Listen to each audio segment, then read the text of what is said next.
Toute écriture est inspirée de Dieu et utile pour enseigner la vérité. 2 Timothée 3,16. Considérons la Bible non pas comme une bibliothèque composée de plusieurs livres disparates, mais plutôt comme une longue lettre écrite par Dieu à notre intention. Que penserait notre ami ou parent qui vient de nous envoyer une longue lettre si nous lui déclarions ensuite n'avoir lu que certains paragraphes et avoir ignoré ceux qui ne nous intéressaient pas? Ne serait-il pas un peu déçu et attristé?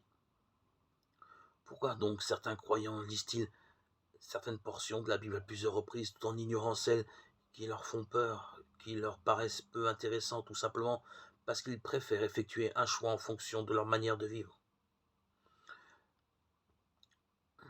Si vous croyez ce que vous aimez dans l'Évangile et rejetez ce que vous n'aimez pas, ce n'est pas en l'Évangile que vous croyez, mais en vous-même.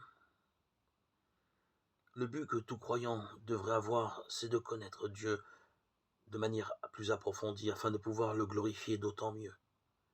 Étant donné que la Bible est le seul document qui nous a laissé ce dernier, comment pouvons-nous progresser dans notre connaissance si nous n'étudions pas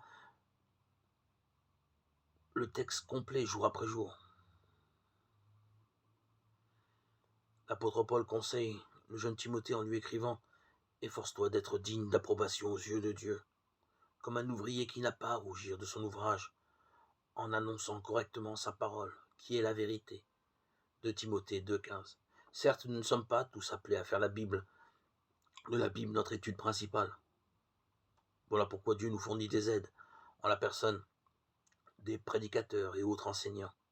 Jérémie 3,15, Éphésiens 4,11-12. Pierre offre ce conseil à ceux dont la responsabilité est de conduire les autres croyants. Prenez soin du troupeau que Dieu vous a confié. Ne faites pas cela par devoir, mais de bon cœur, comme Dieu le désire. Soyez des modèles pour le troupeau. 1 Pierre 5,1. Un dernier détail. Écoutez des prédicateurs différents, pas nécessairement ceux de notre dénomination, car cela nous permettra d'avoir une vue mieux équilibrée de l'étude de la parole. Salomon disait déjà: le salut est dans le grand nombre des conseillers. Proverbe 11,14.